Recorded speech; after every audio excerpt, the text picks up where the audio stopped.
Hello student, this is Tikeshwar. और last के 2 lecture में हमने डिस्कस किया है कि डिफरेंशिएशन क्या होता है, और लास्ट लेक्चर में हमने लॉगरिथम और एक्सपोनेंशियल फंक्शन देखे थे। ठीक है, तो आज हम देखने वाले हैं कि डिफरेंशिएशन के और क्या क्या मेथड हो सकते हैं। ठीक है, तो मैं यहाँ कुछ फॉर्मूले लिख रहा हूँ, वो फॉर्मूले आपको याद करने पड़ेंगे। ठीक है, जब आप 12th क्लास में आओगे तब ये फॉर्मूले आप ड्राइव कर सकते हो मैथमेटिक्स के अंदर, पर फिजिक्स में हम केवल इसे यूज करेंगे। ठीक है, इसलिए फॉर्मूले आपको याद करने हैं। फर्स्ट मैंने आपको लास्ट लेक्चर में बताया था y इज इक्वल टू ई की पावर x, तो आपका dy बाय dx भी होगा e की पावर x। ठीक है, सेकेंड हमने जो फॉर्मूला आपको बताया था वो था y is equal to log x। ठीक है ना, तो log x जो है उसका डेरिवेटिव लेकिन बेस e होना चाहिए। क्या होना चाहिए? Base e। तो जो आपका dy बाय dx आएगा वो आएगा 1/x। ठीक है, ये हमने लास्ट क्लास में डिस्कस किया था। अब कुछ ट्रिग्नोमेट्रिक फंक्शंस हैं जिनके आंसर आपको याद करने पड़ेंगे। ठीक है, तो 2 तो हमारे पास ये हो गए, और ये थर्ड देखो आप, y is equal to sine x, तो dy बाय dx होता है आपके पास cos x। ठीक है, उसके बाद फोर्थ नंबर है y is equal to cos x, तो dy बाय dx आएगा minus sine x। Fifth number है y is equal to tan x, और आपका dy बाय dx आएगा sec स्क्वायर x। ठीक है, सिक्स नंबर है आपका y is equal to sec x। ठीक है, ये सब आपने फंक्शन तो पढ़े ही हैं 9th 10th क्लास में ट्रिगो के अंदर। ठीक है, ट्रिग्नोमेट्री में ये सब आया ही होगा। तो sec x का आंसर होता है sec x tan x। ठीक है, सेवंथ नंबर है हमारे पास sec x हो गया हमारे पास। ठीक है, उसके बाद है हमारे पास cot x, और इसका dy बाय dx हमारे पास आएगा माइनस cosec स्क्वायर x। ठीक है, और ये हमारा 8th नंबर y is equal to cosec x। cosec x का आंसर होता है dy by dx is equal to minus cosec x cot x। ठीक है, तो ये हमारे पास कुछ डिफरेंशिएशन के फॉर्मूले हैं। ठीक है, अभी मैंने वही फॉर्मूले लिखे हैं जो फिजिक्स में आप यूज करने वाले हो। ठीक है, और बाकी जो फॉर्मूले हैं वो आप 12th में जाओगे तब 12th में आप उनको पढ़ोगे। ठीक है, तो ये जो फॉर्मूले आपने लिखे या आप इनको याद कर लो, और बहुत टाइप के फॉर्मूले हैं जो आप 12th में सीखोगे, लेकिन ये जो फॉर्मूले हैं ये फिजिक्स में बहुत यूज होने वाले, इसलिए हम केवल इन्हीं फॉर्मूलों को याद रखेंगे। एक और फॉर्मूला जो आप यूज कर सकते हो वो और लिख रहा हूं मैं, तो 9th नंबर आपका हो गया y is equal to a to the power x। अब बच्चे कहेंगे कि भाई a to the power x और e to the power x में क्या डिफरेंस है? तो e भी एक कांस्टेंट था, ठीक है, यहाँ a भी एक कांस्टेंट है, बट यहाँ पे जो आपका dy बाय dx था वो e to the power x था। ठीक है, यहाँ जो आपका dy बाय dx था वो e to the power x था, लेकिन यहाँ पे जो आपका dy बाय dx आएगा वो आएगा a to the power x log a। ठीक है, यहाँ पर बेस है हमारा e। ठीक है, एक्चुअल में फॉर्मूला यही है, फॉर्मूला तो a की पावर x का डिफरेंशिएशन a की पावर x log है, बट होता क्या है कि यहाँ पर क्योंकि आपका ये वैल्यू e है, तो जब यहाँ पे आप लिखते हो तो ये हो जाता है log e। और मैंने लास्ट क्लास में आपको एक प्रॉपर्टी बताई थी कि log e का जो आंसर होता है वो 1 होता है, क्योंकि बेस और वैल्यू सेम है। तो बेस और वैल्यू सेम होने की वजह से जो आंसर है वो इसका 1 हो गया, इसलिए answer e to the power x हो गया। ठीक है, तो अगर आपको एग्जांपल ले हम एक छोटा सा, मान लो 2 की पावर x का करना है। ठीक है, तो आप dy बाय dx क्या करोगे? 2 की पावर x और log, ठीक है, बेस हमारा क्या रहेगा? e। आप देख रहे हो डिफरेंशिएशन में जो भी आपका लॉगरिथम आ रहा है उसका बेस ई है। ठीक है, मैंने आपको बोला भी था कि डिफरेंशिएशन के फॉर्मूले में जो भी बेस आएगा वहां पर बेस हमेशा कौन सा यूज होगा, नेचुरल लॉग वाला ई। तो यहां पर आंसर आएगा 2 की पावर x log, और यहां पर ये हो जाएगा log 2। ठीक है, log a। तो ये हमारे डिफरेंशिएशन के फॉर्मूले हो गए। अब इन फॉर्मूलों पे बेस्ड कुछ क्वेश्चंस, आप एक सिंपल क्वेश्चन आप चेक कर सकते हो, क्योंकि वैसे तो अभी हमने फॉर्मूले ही लिखे हैं, अभी और डिटेल में हम डिस्कस करते हैं। तो y is equal to, suppose करो x² plus 2x plus sine x दे रखा हमको। ठीक है, तो अब हमें इसका dy बाय dx करना है। तो लास्ट क्लास में आपको रूल समझा दिया था क्या, कि अगर प्लस लगाया तो प्लस रहने दो, माइनस लगाया तो माइनस रहने दो, और जो भी आपके फंक्शन है उनका डेरिवेटिव कर दो। तो x² का कितना हो जाएगा 2x, ये पावर आगे आ जाएगी, एक पावर कम हो जाएगी, और 2x में x की पावर 1 का मैंने आपको बोला था, अब याद कर लेना, बहुत यूज होता है। x का आंसर है 1, तो यहाँ आंसर आएगा आपका 2। साइन x का फॉर्मूला अभी मैंने लिखा था, साइन x का डेरिवेटिव होता है cos x। ठीक है, तो इस तरीके से हम यूज कर सकते हैं ये छोटे छोटे फंक्शन, और हम डेरिवेटिव कर सकते हैं। ठीक है, अब हम क्या करते हैं, अब हम स्टार्ट करते हैं अगला रूल, क्योंकि ये तो आपके सम वाले रूल थे। ठीक है, अब हम प्रोडक्ट रूल क्या है ये देखते हैं। तो हमने जो सम और एडिशन वाले रूल है ये हमने देख लिए। अब जो प्रोडक्ट वाला रूल है, ये प्रोडक्ट वाला रूल क्या है जरा देखें। तो देखो इसके अंदर क्या होगा कि u और v क्या है, दो फंक्शन है। u और v क्या है, दो फंक्शन जो x पे डिपेंड करते हैं। ठीक है, मान लो यहाँ x² है, यहाँ sin x है। तो जब आप यहाँ dy बाय dx करोगे, तो dy बाय dx में आपको करना क्या है कि आपको पहले किसी एक का डेरिवेटिव करना है। सपोज करो आपने u का डेरिवेटिव कर लिया, ठीक है, तो आपको v को एज इट इज छोड़ देना है। क्या करना है, u का अगर आपने डेरिवेटिव कर लिया तो आपको क्या करना है, v को एज इट इज छोड़ देना है, v का डेरिवेटिव नहीं करना है।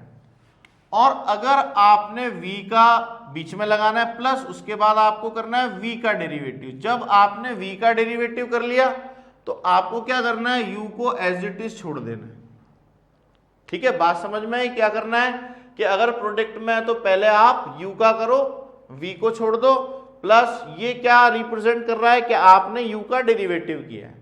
किसके रेस्पेक्ट में किया, x के रेस्पेक्ट में। ठीक है, तो आपने पहले u का किया, v को आपने छोड़ दिया, फिर आपने v का किया और आपने u को छोड़ दिया। ठीक है, तो ये रूल हम अप्लाई कर सकते हैं। चलो एक एग्जांपल लेते हैं, उससे मैं समझाता हूं आपको।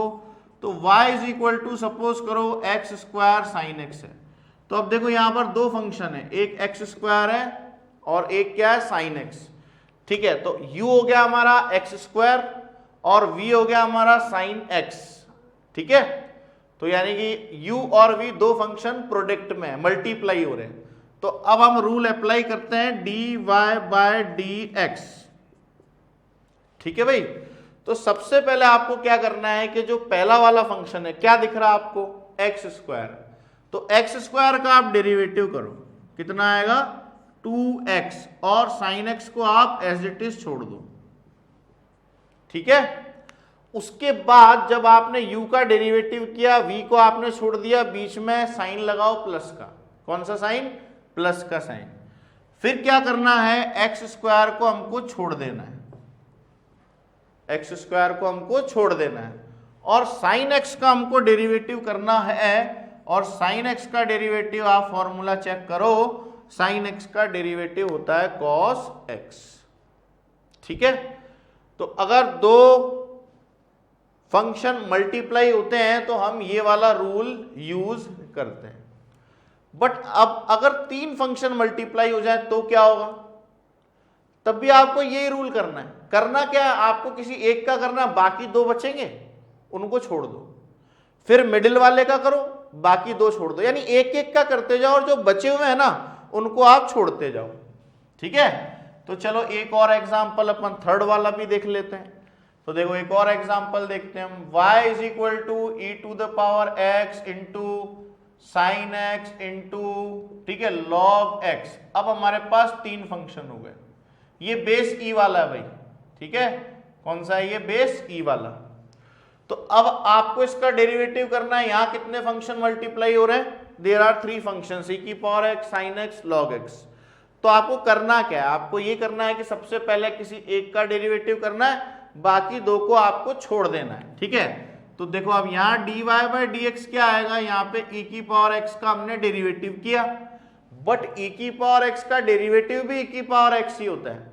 तो e की पावर x को तो हमने एज इट इज छोड़ दिया, ठीक है।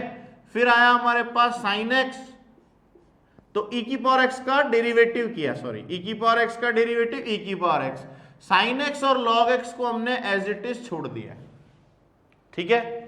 अब हम बीच में लगाएंगे प्लस, क्या लगाएंगे, प्लस। उसके बाद हम क्या करेंगे, e की पावर x को एज इट इज छोड़ेंगे, log x को एज इट इज छोड़ेंगे, और ये जो हमारा sin x है इसका हम डेरिवेटिव करेंगे cos x, ठीक है। फिर उसके बाद हम वापस से प्लस लगाएंगे, और अब हमें क्या करना है, अब हमको क्या करना है कि e की पावर x को छोड़ना है, sin x को छोड़ना है, और log x का डेरिवेटिव करना है जो कि 1/x होता है। तो आपको रूल समझ में आया। अगर आपको फंक्शन प्रोडक्ट में दे रखे हैं, आप 4 के लिए भी यूज कर सकते हो, 5 फंक्शन, 6 फंक्शन, 7 फंक्शन, सबके लिए रूल एप्लीकेबल है, ठीक है। एक एक का करते जाओ और बाकी को आप क्या करो, छोड़ते जाओ, ठीक है भाई। तो ये हुआ हमारे पास फंक्शन का प्रोडक्ट रूल, ठीक है। अब देखते हैं हम, अगर फंक्शन डिवाइड में है तो जब डिवाइड करते हैं तब कौन सा रूल जो है वो हम अप्लाई कर सकते हैं, ये हम देखते हैं, ठीक है। चलो, तो अप्लाई डिवाइड करने वाला, तो अब मान लो आपको दो फंक्शन दिए हुए हैं u अपॉन v, इसको क्वोशिएंट रूल भी बोलते हैं, ठीक है। यहाँ पे दो फंक्शन क्या होता है, डिवाइड। तो देखो एडिशन सब्ट्रैक्शन हो गया, मल्टीप्लीकेशन हो गया, अब हमने क्या किया, इनको डिवाइड, ठीक है। तो डिवाइड का रूल थोड़ा, फॉर्मूला थोड़ा कॉम्प्लेक्स है, आप जरा ध्यान से देखो। सबसे पहले आपको क्या करना है, जो ये नीचे वाला फंक्शन है इसका करना है स्क्वायर।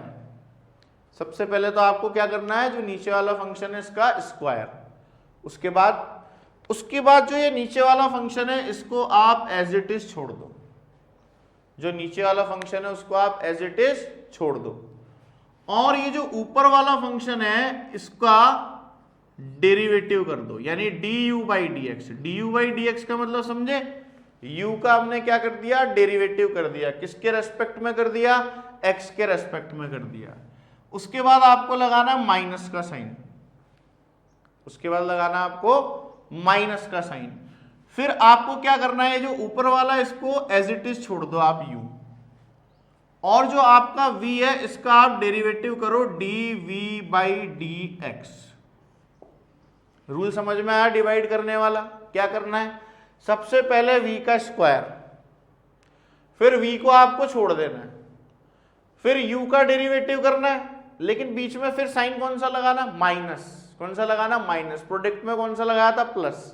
यहां क्या लगाना, माइनस। माइनस का आपने साइन लगाया, उसके बाद आपने u लिखा और v का आपने डेरिवेटिव कर दिया, यानी पहले नीचे वाले को एज इट इज छोड़ा, ऊपर वाले का डेरिवेटिव, माइनस ऊपर वाले को छोड़ा, नीचे वाले का डेरिवेटिव, ठीक है। चलो इसके लिए भी हम एक एग्जांपल ले लेते हैं। y is equal to, suppose करो हमारे पास x square upon sine x है, ठीक है। तो आपको एक्स स्क्वायर का तो आता ही होगा, एक्स स्क्वायर का डेरिवेटिव 2x होगा पावर वाले रूल से, जो कि मैंने आपको पहले सिखाया हुआ है, ठीक है। तो पावर वाले रूल से उसका जो आंसर होगा वो 2x होगा। चलो, तो रूल अप्लाई करें तो आपका dy बाय dx क्या आएगा, देखो पहले नीचे वाले का करो स्क्वायर, तो ये हो गया साइन स्क्वायर x। पहले क्या करो, नीचे वाले का स्क्वायर, कितना आया, साइन स्क्वायर x। उसके बाद जो आपका साइन x है उसको एज इट इज छोड़ दो। देखो पहले क्या करना है, जो नीचे वाला उसका स्क्वायर करना है, कर दिया। फिर जो नीचे वाला उसको एज इट इज छोड़ दिया हमने साइन x को। और ये जो आपका u लिखा हुआ है इस u का आपने डेरिवेटिव किया, यानी ऊपर जो ये u है इस u का हमने क्या किया डेरिवेटिव। कितना आएगा 2x, ठीक है, कितना आएगा 2x। फिर हमने बीच में साइन लगाया माइनस, कौन सा साइन लगाना हमको बीच में, माइनस का। उसके बाद जो यहां ऊपर लिखा हुआ है इसको आपको छोड़ना पड़ेगा, ठीक है, तो इसको हमने छोड़ दिया x स्क्वायर, ठीक है। और उसके बाद जो ये आपका नीचे वाला है इसका आपको करना पड़ेगा डेरिवेटिव, तो साइन x का डेरिवेटिव हो गया हमारे पास cos x, ठीक है। तो ये हमारा रूल है किसका, डिवीजन का। तो क्वोशिएंट में हम ये वाला रूल अप्लाई करते हैं, ठीक है भाई। तो क्वोशिएंट वाला रूल या डिवाइड वाला रूल इस तरीके से अप्लाई किया जाता है। तो हमारे पास अब कौन कौन से रूल हो गए, एडिशन, सब्ट्रैक्शन, ठीक है, और डिवाइड वाला और मल्टीप्लाई वाला, ठीक है। तो अब बहुत सारे क्वेश्चन तो इनकी हेल्प से सॉल्व हो जाते हैं, बट लेकिन एक बहुत ही इंपॉर्टेंट रूल है, ठीक है, बहुत ही इंपॉर्टेंट रूल है जिसको चेन रूल बोला जाता है, ठीक है। तो पहले मैं आपको समझा देता हूं कि चेन रूल क्या होता है, फिर उसके बाद हम उसकी प्रैक्टिस करेंगे। तो आप देखो चेन रूल क्या होता है। अभी आपने जो भी फॉर्मूले पढ़े हैं उन फॉर्मूलों में जहां जहां x है वहां पे आप x को किसी और फंक्शन से रिप्लेस कर सकते हो। फॉर एग्जाम्पल, अगर y is equal to sine x है और x की जगह अगर कोई और फंक्शन आ जाए, ठीक है, x की जगह मान लो x क्यूब आ जाए, तो अब अगर आपको रूल नहीं पता तो आप क्या कहोगे कि भाई देखो साइन का कॉस कर दो, फिर एक्स क्यूब का क्या करें। फॉर्मूला साइन एक्स का है, साइन एक्स क्यूब का नहीं है, फॉर्मूला साइन एक्स का है, साइन एक्स क्यूब का कोई फॉर्मूला नहीं है। तो अब हम क्या करें, ऐसे क्वेश्चन में क्या किया जाए, ठीक है। तो अब इसके लिए हम यूज करते हैं हमारा चेन रूल। कौन सा रूल, चेन रूल। देखो चेन रूल क्या कहता है, पहले तो आपको ये बात समझनी होगी कि चेन रूल लगाते कब है। चेन रूल हम तब लगाते हैं जब जो आपका फॉर्मूला है उसमें x को किसी और फंक्शन से रिप्लेस किया हुआ, और वो फंक्शन कुछ भी हो सकता है। जैसे मैंने यहां पर x को रिप्लेस किया है एक्स क्यूब से, किससे रिप्लेस किया है, एक्स क्यूब से। तो अब मैं इसका डेरिवेटिव करना चाहता हूं, तो पहले मैं आपको इसका एग्जैक्ट मेथड बताता हूं, फिर उसके बाद आप अपने आप ही धीरे धीरे लिखना सीख जाओगे। हमें एग्जैक्ट मेथड की जरूरत एक्चुअल में है नहीं, ठीक है। तो अब देखो आपको करना क्या है। सबसे पहले जो एक्स क्यूब है इसको आपको सब्स्टिट्यूट करना है किसी नए वेरिएबल से। मान लो आपने z से सब्स्टिट्यूट कर दिया, ठीक है। एक्स क्यूब को रिप्लेस करना है आपको एक नए वेरिएबल से। मान लो हमने वो नया वेरिएबल मान लिया z, ठीक है, नया वेरिएबल क्या मान लिया हमने, z।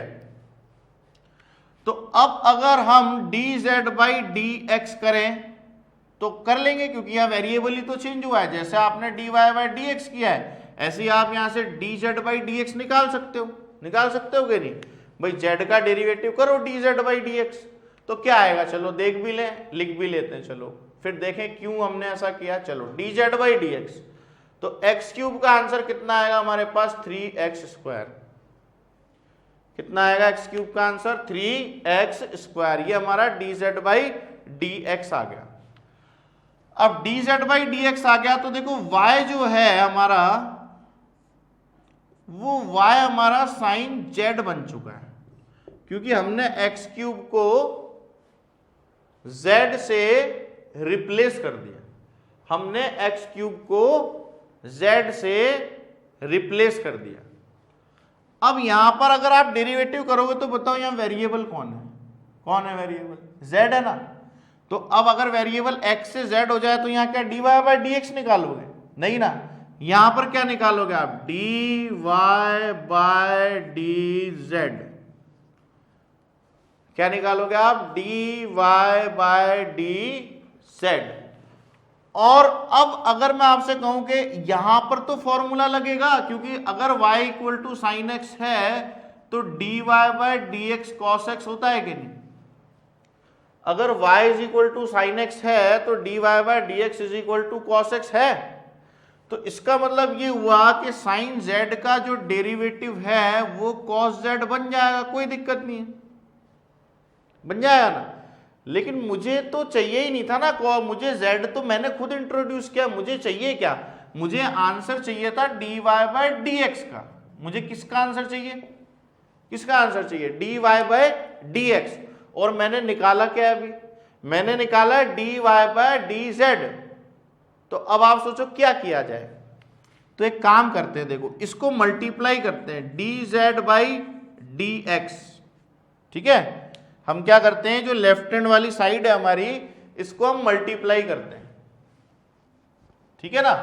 तो देखो मल्टीप्लाई करके क्या होता है, dy बाय dz, यहां पर हम मल्टीप्लाई करते हैं dx से is equal to cos z, यानी multiply divide.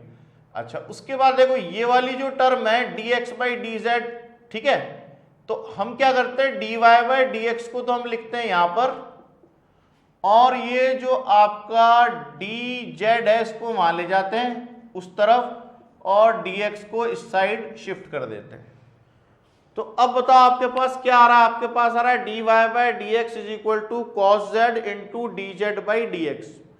dz by dx आप जानते हो 3x स्क्वायर आया, ठीक है। तो आपका आंसर क्या आया, dy by dx is equal to cos z, कितना है हमारे पास x क्यूब, ठीक है, इसको मैंने ब्रैकेट में डाल दिया, ठीक है। और dz बाई dx कितना आया, 3x स्क्वायर, कितना आया 3x स्क्वायर। तो आप एक बार फिर समझ लो, हो सकता है प्रॉब्लम हो आपको। ये चेन रूल कब अप्लाई होता है, जब x की जगह उस फॉर्मूले में कुछ और आ जाए। उस फॉर्मूले में जो कुछ और आया है उसको आपने z मान लिया है, उसका आपने डेरिवेटिव निकाला है dz बाई dx, ठीक है।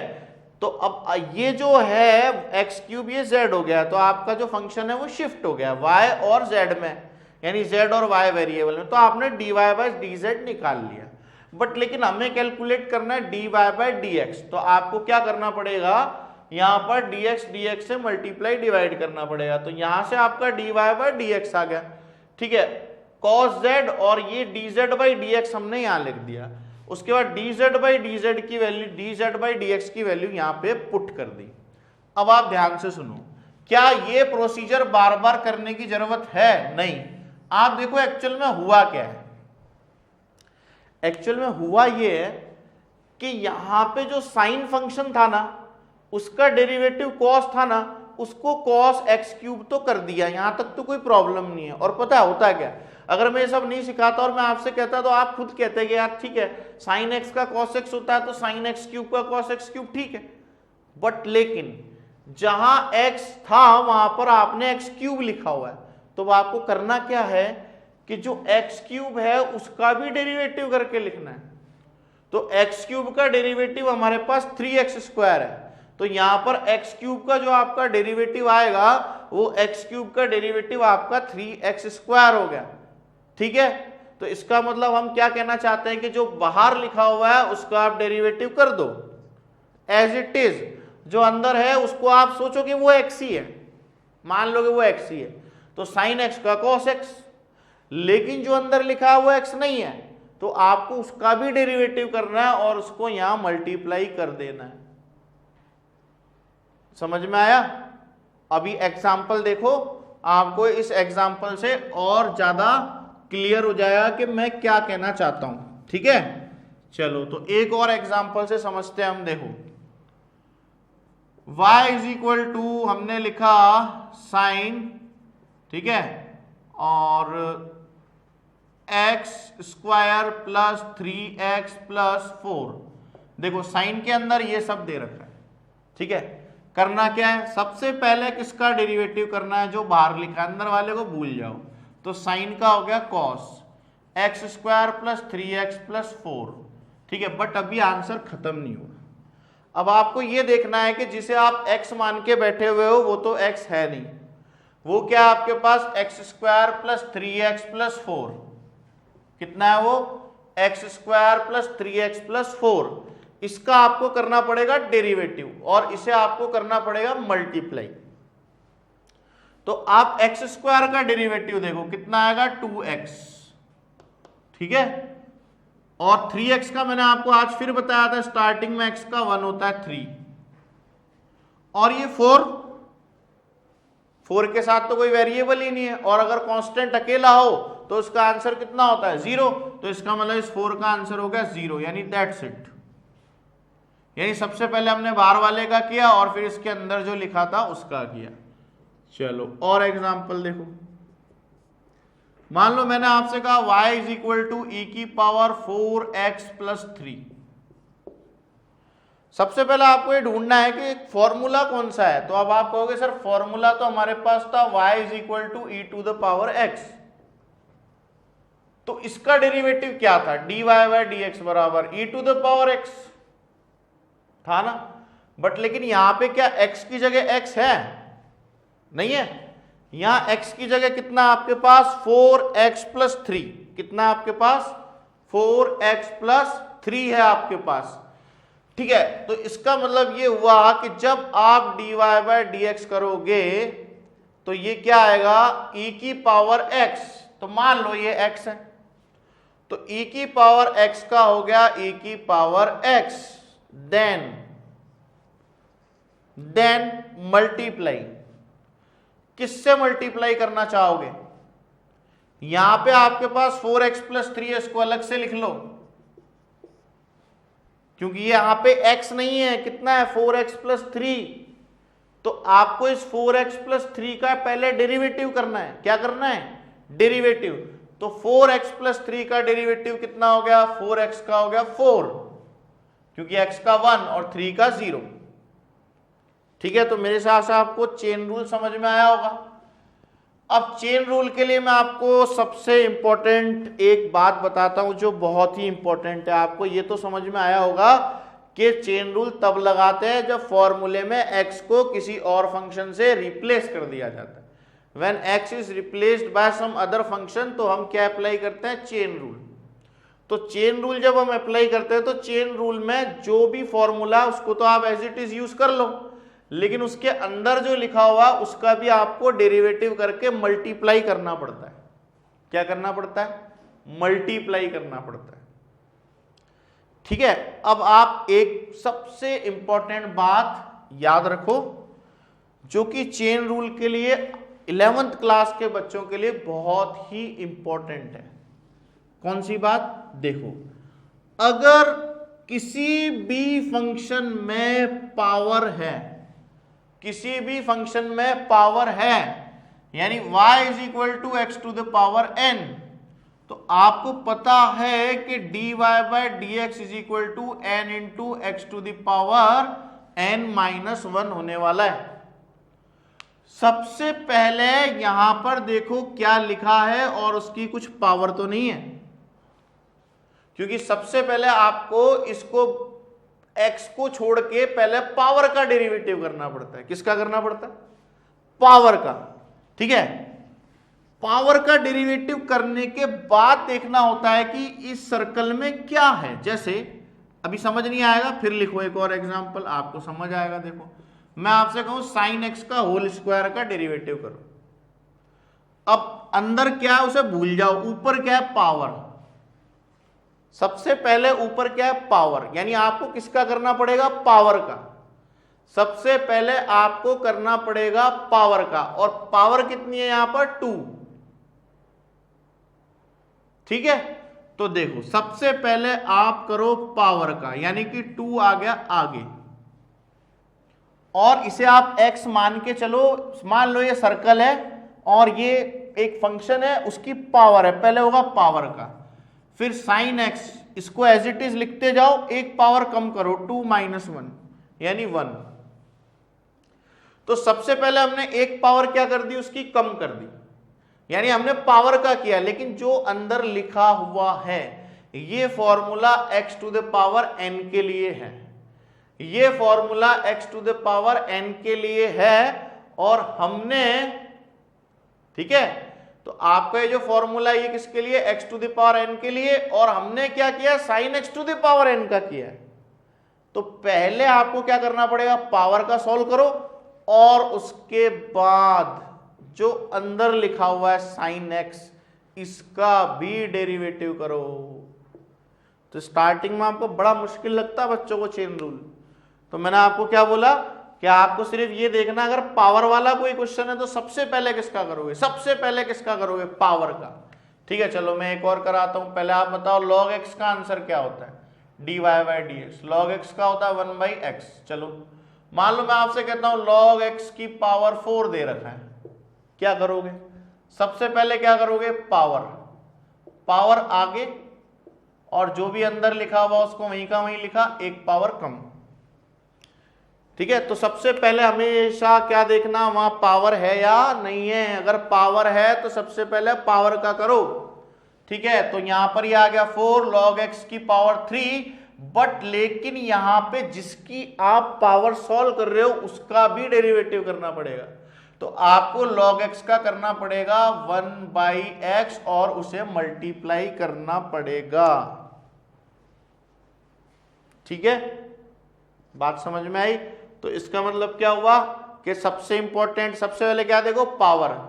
फिर ये देखो फॉर्मूले में x कहां है, x रिप्लेस तो नहीं हुआ, यानी सबसे पहले तो इंपॉर्टेंट है पावर का करो, फिर जो अंदर लिखा है उसका करो।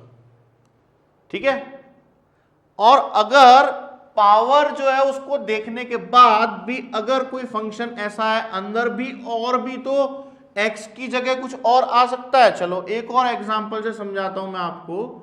मान लो मैं आपको अगर log x स्क्वायर प्लस 3 का, या चलो अभी हमने किया था साइन एक्स स्क्वायर प्लस 3 का, ये सबको आ गया होगा, dy बाई dx। क्या आंसर आया था हमारे पास, साइन का कर दो cos x स्क्वायर प्लस 3 को छोड़ो अभी, और x स्क्वायर प्लस 3 में से x स्क्वायर का कर दो 2x, x स्क्वायर का कर दो 2x। ठीक है भाई, लेकिन अब मैं अगर आपसे कहूं कि यहां पर y is equal to sine इसके अंदर e की पावर x और इस होल का स्क्वायर, हो गया ना बहुत मुश्किल। क्या हुआ, sine e to the power x और उसका भी क्या, स्क्वायर। अब क्या करोगे, तो देखो सबसे पहले तो ये देखो कि स्क्वायर है ना वहां पर, यानी सबसे पहले पावर का करना, अंदर क्या भूल जाओ, भूल गए चलो। तो dy बाई dx कितना आएगा हमारे पास 2, और ये कितना आएगा, एक पावर 2 आगे आ गया, एक पावर कम। इसे अभी ब्रैकेट में ही चलने दो क्योंकि आपको पता ही नहीं है, आप तो इसे x मान के चलो और आप ये सोचोगे ये x की पावर n है, तो यहाँ पे 2 माइनस 1 आपका आंसर हो गया 1। लेकिन जिसे आप अंदर x मान के बैठे वो तो x नहीं है, वो साइन x है, और वो साइन x भी नहीं है, वो साइन के अंदर कुछ और है। तो अब क्या किया जाए, इसका किया जाए, है ना। तो क्या आना चाहिए बताओ, साइन का क्या आना चाहिए, इनटू कर रहा हूं अब मैं, कॉस e की पावर x, खत्म अभी भी नहीं हुआ। जैसे यहां पर साइन का, चलो तो यहां पे साइन का क्या हुआ, कॉस। देखो आप, साइन का हुआ कॉस और साइन के अंदर जो लिखा था उसका भी डेरिवेटिव किया आपने। ठीक है, तो अब आप जरा ध्यान से देखना। अब हम लेते हैं y is equal to sine e to the power x। ठीक है, अब आप देखो आपने हो क्या रहा है यहां पर, सबसे पहले आपको क्या देखना, पावर है क्या, बिल्कुल है। तो सबसे पहले आपको करना पावर का डेरिवेटिव, यानी कि dy by dx is equal to 3, आगे आ गया। अंदर क्या लिखा मुझे कोई मतलब नहीं है अभी, मुझे बस ये पता है कि मुझे पावर का करना है और मैंने पावर का कर दिया, 3 आगे लाया, एक पावर कम हो गई। लेकिन अब आप अंदर चलो, अंदर क्या आपके पास, साइन के अंदर क्या, इससे मुझे कोई मतलब नहीं, पहले साइन तो है ना, तो साइन का करना पड़ेगा। साइन का कितना होगा, मल्टीप्लाई करना है cos e to the power x, क्योंकि मुझे नहीं पता अंदर क्या हुआ, जैसा है मैंने लिख दिया। साइन का आंसर कितना आ गया हमारे पास, cos। लेकिन इसके अंदर भी क्या है, इसके अंदर भी है e की पावर x, यानी e की पावर x का भी करना पड़ेगा। अब बात समझ में आ रही है क्या हो रहा है। सबसे पहले देखो पावर, सबसे पहले क्या देखना है, पावर। सबसे पहले आपको पावर का डेरिवेटिव करना है, ये कर दिया पावर का n into x to the power n माइनस 1। उसके बाद आपको क्या करना है, उसके बाद अंदर आ जाओ, क्या है पावर के अंदर, पावर के अंदर आपको जो भी लिखा मिले सबसे पहले देखो बाहर कौन सा फंक्शन है, बाहर क्या है साइन, जैसे यहां पर भी है साइन, साइन का कॉस। फिर आप उसके अंदर चलो, उसके अंदर देखो कुछ और लिखा हुआ है क्या, अगर x लिखा हुआ है तो कोई दिक्कत ही नहीं है, अगर x नहीं है कुछ और है तो उसका भी आपको डेरिवेटिव करना पड़ेगा। तो आपको तब तक डेरिवेटिव करते रहना है जब तक के फंक्शन खत्म ना हो जाए, ठीक है। तो आपको क्या करना है, सबसे पहले आप किसे नोट करोगे, पावर को, ठीक है। उसके बाद आप क्या नोट करोगे, पावर के अंदर क्या है, सबसे पहले जो है उसका डेरिवेटिव करो, उसके बाद उसके अंदर क्या आ रहा उसका डेरिवेटिव करो, सबको मल्टीप्लाई करते जाओ। यानी चेन रूल वैसे देखने में आपको मुश्किल लगता होगा लेकिन है आसान, करना कुछ भी नहीं है। पावर नहीं है तब तो कुछ है ही नहीं, बाहर क्या है उसके अंदर क्या है उसके अंदर क्या है, जो बाहर है पहले उसका करो, फिर उसके अंदर क्या लिखा हुआ उसका करो, फिर उसके अंदर क्या लिखा हुआ उसका करो। बाकी हम नेक्स्ट लेक्चर में इसकी प्रैक्टिस करेंगे तब आपको और क्लियर हो जाएगा।